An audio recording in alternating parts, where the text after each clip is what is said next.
apatah lagi tu. Keluarga kita, dia Muslim, dia orang Islam, keluarga kita apatah lagi silaturahim tu.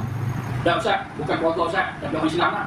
Hak sebagai seorang Islam. Dah Ustaz, dia bukan Islam, tapi jiran saya, hak jiran. Hak jiran sakit, jiran tu bukan Islam, non Muslim. Ziarah tak Ustaz? Ziarah. Ziarah.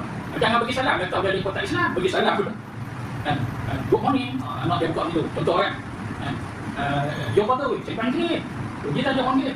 Ada. Aku cakap ini, anak dia cakap lagi. Tak apa lah masuk. Pergi dah jumpa bos. Bos dia patut dia pergi tengok. Pergi tengok macam mana tuan sakit. Nanti saya doa sihat. Tak ada salah pun doa sihat. Jangan doa masuk syurga sudah. Dia orang kacak masuk syurga kot lah. Doa sihat, ya Allah bagi dia sihat, kemudian dapat hidayah, akhirnya masuk Islam. Pelan-pelan sikit, jangan bagi dia ni. Jangan apa lagi. Ada sebab aku masuk Islam pula.